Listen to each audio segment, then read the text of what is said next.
प्रयागराज की महिमा में नित्य निरंतर ज्ञान, भक्ति और वैराग्य की त्रिवेणी प्रवाहित होती है।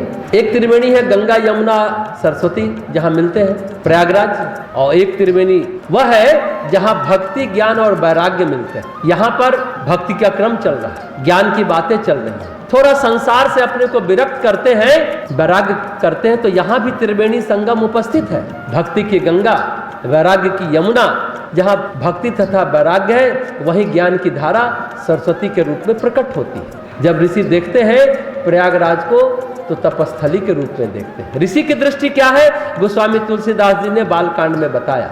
जब ऋषि देखते हैं प्रयागराज को तपस्थली के रूप में, साधना स्थली के रूप में देखते हैं। तीर्थराज का मतलब कल हमने कहा था, जहां पूरे भारत नहीं पूरे दुनिया के तीर्थ उपस्थित हो जाते हैं, तीर्थों के देवता उपस्थित हो जाते हैं, तीर्थों के अधिष्ठात्र शक्तियां सब एकत्रित होती है, इसलिए प्रयागराज को तीर्थराज कहा जाता है। ऐसा अद्भुत संगम, ऐसा अद्भुत मिलन, ऐसा अद्भुत वातावरण तीर्थराज प्रयाग का है। यहाँ सभी ज्ञान पाना चाहते हैं, भक्ति पाना चाहते हैं, जीवन का उद्देश्य पाना चाहते हैं। यह है ऋषि की दृष्टि। आज हम लोग भगवान की दृष्टि की चर्चा करेंगे। जब भगवान तीर्थराज प्रयाग आते हैं तो प्रयागराज को किस तरह से देखते हैं, उनकी दृष्टि में क्या है। जब गोस्वामी जी कहते हैं कि भगवान राम स्वयं प्रयागराज पहुंचे, वह दृश्य कैसा है, उसकी चर्चा करते हैं। अयोध्या कांड के 104वें दोहे के बाद की चौपाई में कहते हैं, प्रातः प्रातकृत करी रघुराई, तीर्थ राजू दिख प्रभु जाई।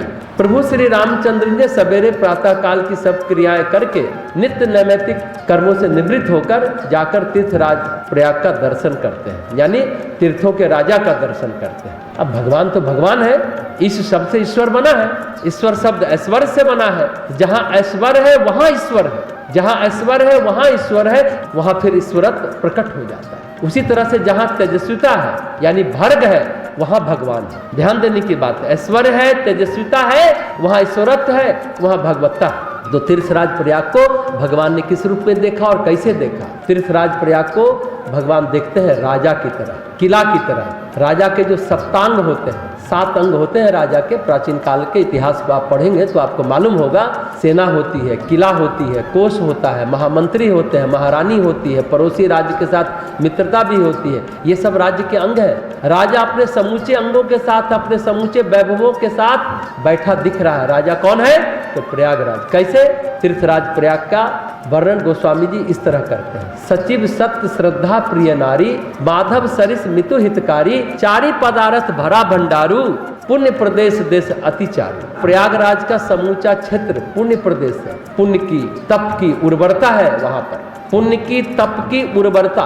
गोस्वामी तुलसीदास जी के एक शब्दों के अर्थ को आप समझने की कोशिश कर, उस भाव को मन पूरी तरह पुलकित हो जाता है, अहोभाव से भर जाता है। पुण्य की तप की उर्वरता, समूचा पुण्य प्रदेश है प्रयागराज। उनके जो महामंत्री हैं वे स्वयं सत्य है, और उनकी जो महारानी है वो श्रद्धा है। श्रद्धा को महारानी के रूप में गोस्वामी जी कह रहे हैं और सत्य को महामंत्री के रूप में कह रहे हैं। श्रद्धा उनके सिंहासन पर विराजती है। जहाँ महाराज सिंहासन पर विराजते हैं, महामंत्री उनकी सेवा में तल्लीन रहते हैं, और उनकी मित्रता स्वयं महाविष्णु से है। मित्र राजा में गणना होती है स्वयं भगवान विष्णु की। प्रयागराज के मित्र हैं भगवान विष्णु।